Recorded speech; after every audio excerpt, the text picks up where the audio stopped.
नमस्कार मित्रांनो, आपल्या या MX मराठीमध्ये तुमचे पुन्हा एकदा मनपूर्वक आणि हार्दिक स्वागत आहे. मित्रांनो, आजचा हा व्हिडिओ केवळ एक सामान्य बातमी नाहीये. हा व्हिडिओ एक लढा आहे, तुमच्या हक्काचा, तुमच्या भविष्याचा आणि तुमच्या मेहनतीचा. व्हिडिओ सुरू करण्यात अगोदर तुम्ही कोणत्या जिल्ह्यातून व्हिडिओ बघत आहेत कमेंट करून सांगा. जर तुम्ही सरकारी कर्मचारी असाल किंवा पेन्शनर असाल तर आजचा दिवस तुमच्या आयुष्यात सुवर्ण अक्षरांनी लिहिला जाईल. काल संसदेमध्ये अशी एक ऐतिहासिक घटना घडली जी आजच्या आधी भारतीय लोकशाहीच्या इतिहासात कधीही घडली नव्हती. सरकारने आजपर्यंत कधीही न दिलेली उत्तरं काल घाबरून देऊन टाकली आहेत. आज तुम्हा सर्वांना माहिती आहे की संपूर्ण देश पेटून उठला आहे. आज भारत बंदची हाक देण्यात आली आहे आणि देशव्यापी संप सुरू आहे. रेल्वेपासून पोस्टापर्यंत आणि बँकांपासून मंत्रालयांपर्यंत सर्वत्र शुकशुकाट आहे. पण या संपाच्या मागे सरकारचा नेमका कोणता मोठा पवित्रा दडलेला आहे? सरकार खरंच चुकलं आहे का? सर्वात मोठा प्रश्न जो प्रत्येक केंद्रीय कर्मचाऱ्याच्या मनात आहे तो म्हणजे काय खरोखरच पुढील 200 दिवसात तुमच्या 8व्या वेतन आयोगाचा रिपोर्ट सबमिट होणार आहे? आजच्या या महाविश्लेषणामध्ये आपण यावर अत्यंत सविस्तर आणि पुराव्यासह चर्चा करणार आहोत. सरकारने आता युनियनचा जो मुख्य रोल होता तोच संपवून टाकला आहे आणि थेट सर्व अधिकार तुमच्या म्हणजे सामान्य केंद्रीय कर्मचाऱ्यांच्या हातात दिले आहेत. आता तुम्हाला 8व्या वेतन आयोगामध्ये काय फायदा हवाय, पगार किती वाढायला हवा, हे सर्व तुम्हीच ठरवणार. आजची ही माहिती इतकी महत्त्वाची आहे की जर तुम्ही 1 सेकंद जरी व्हिडिओ मिस केला तर तुम्ही तुमच्या हक्काची मोठी अपडेट गमावून बसाल. त्यामुळे हा व्हिडिओ शेवटपर्यंत नक्की पहा आणि जर तुम्ही आमच्या MX मराठी चॅनलवर नवीन असाल तर आत्ताच सबस्क्राईब करा आणि ती घंटी दाबायला विसरू नका. मित्रांनो, आजच्या या महाविश्लेषणामध्ये आपण काही मुख्य स्तंभांवर चर्चा करणार आहोत, जे आजच्या तारखेला प्रत्येक कर्मचाऱ्यासाठी गेम चेंजर ठरणार आहेत. पहिला मुद्दा म्हणजे संसदेतील रणकंदन. 8व्या वेतन आयोगासाठी काल पूर्ण सदन कसं उभं राहिलं आणि 15पेक्षा जास्त खासदारांनी एकाच वेळी सरकारला कसं धारेवर धरलं. या खासदारांनी नक्की कोणते बोचरे प्रश्न विचारले? दुसरा मुद्दा म्हणजे अर्थ मंत्रालयाची कबुली. अर्थ राज्यमंत्री पंकज चौधरींनी घाबरून कोणती महत्त्वाची डेडलाईन जाहीर केली? 18 महिन्यांचा तो आकडा आता 15 महिन्यांवर कसा आला आणि 200 दिवसांच्या आत रिपोर्ट येण्याची शक्यता किती आहे? तिसरा मुद्दा म्हणजे भारत बंदचा हाहाकार. लाखो कर्मचारी रस्त्यावर उतरल्यामुळे सरकारी यंत्रणा कशी कोलमडली आहे. या अभूतपूर्व संपाचा फायदा 8व्या वेतन आयोगाच्या फिटमेंट फॅक्टरवर कसा होणार? चौथा मुद्दा म्हणजे युनियनचे अस्तित्व आणि नवीन पोर्टल.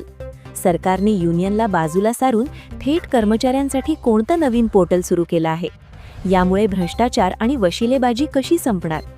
पाचवा मुद्दा म्हणजे थेट निवेदन. आता कोणताही सरकारी कर्मचारी स्वतःच्या मागण्यांचं पत्र, पगारवाढीचा आकडा आणि पेन्शनचे नियम सरकारला स्वतः कसे पाठवू शकतो याची प्रोसेस आपण पाहणार आहोत. आता वळूया सर्वात मोठ्या बातमीकडे.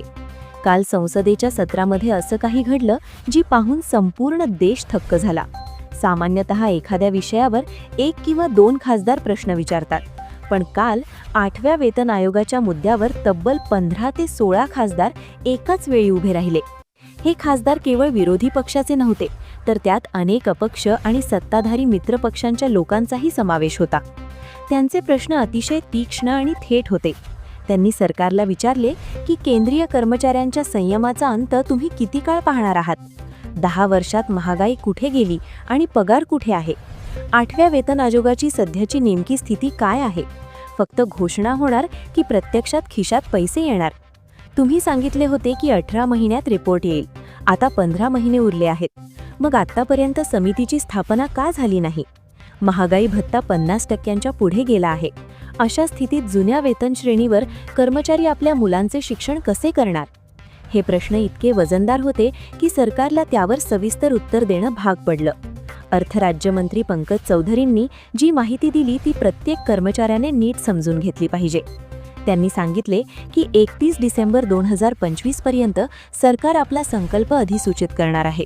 18 महिन्यांच्या आत हा आयोग आपली शिफारसी सादर करेल.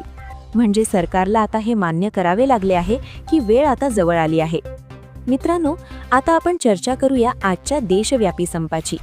देशभरातील रेल्वे, पोस्ट, आयकर विभाग आणि इतर सर्व महत्त्वाची सरकारी कार्यालये आज बंद आहेत. कर्मचारी आज कार्यालयात न जाता रस्त्यावर घोषणाबाजी करत आहेत. हा केवळ एक संप नाही, तर हा सरकारला दिलेला इशारा आहे की आता नाही तर कधीच नाही. हा संप का महत्त्वाचा आहे? कारण 24 आणि 25 तारखेला युनियनची सरकारसोबत एक अतिशय महत्त्वाची बैठक होणार आहे. या बैठकीमध्ये युनियन आपलं निवेदन सादर करणार आहे. त्यापूर्वी कर्मचाऱ्यांनी ही जी शक्ती दाखवली आहे, त्यामुळे सरकार प्रचंड दबावाखाली आले आहे. जेव्हा लाखो कर्मचारी रस्त्यावर उतरतात, तेव्हा सरकारला कळून चुकतं की जर 8वा वेतन आयोग वेळेत लागू केला नाही किंवा त्यात समाधानकारक वाढ दिली नाही, तर आगामी निवडणुकांमध्ये त्यांना याची मोठी किंमत मोजावी लागू शकते. म्हणूनच सरकारने आता कर्मचाऱ्यांना खुश करण्यासाठी एक मध्यम मार्ग काढायला सुरुवात केली आहे.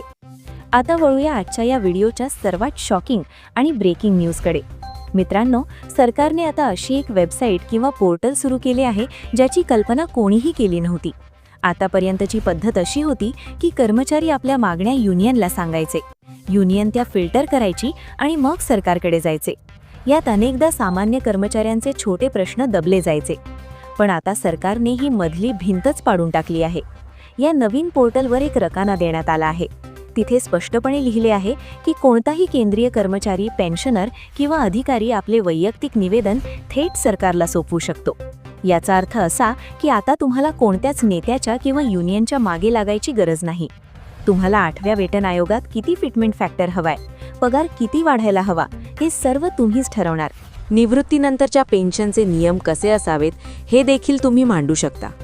ही एक मोठी क्रांती आहे. सरकारने युनियनचा एकाधिकार संपवून थेट कर्मचाऱ्यांना ताकद दिली आहे.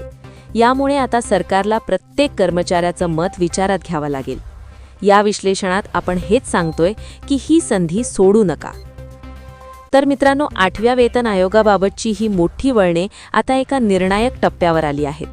15 खासदारांचा दबाव, देशव्यापी संप आणि आता थेट निवेदन देण्याचा अधिकार, या तिन्ही गोष्टी एकाच वेळी घडल्यामुळे यावर्षी काहीतरी खूप मोठं आणि सकारात्मक घडणार हे निश्चित आहे. परंतु आता चेंडू तुमच्या पायात आहे. सरकार आता तुमचं ऐकायला तयार आहे. आजच्या या ऐतिहासिक संपात तुम्ही सहभागी झाला होतात का?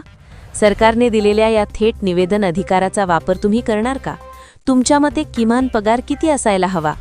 तुमची मते कमेंट बॉक्समध्ये नक्की कळवा, कारण तुमची प्रत्येक कमेंट सरकारपर्यंत पोहोचू शकते.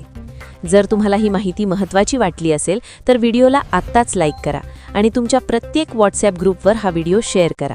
सरकारी कर्मचाऱ्यांच्या हक्काची अशीच सविस्तर आणि खात्रीशीर माहिती मिळवण्यासाठी आपल्या MX मराठी चॅनलला सबस्क्राईब करायला विसरू नका. भेटूया पुढच्या एका मोठ्या अपडेटसह. तोपर्यंत पाहत रहा MX मराठी. धन्यवाद. जय हिंद.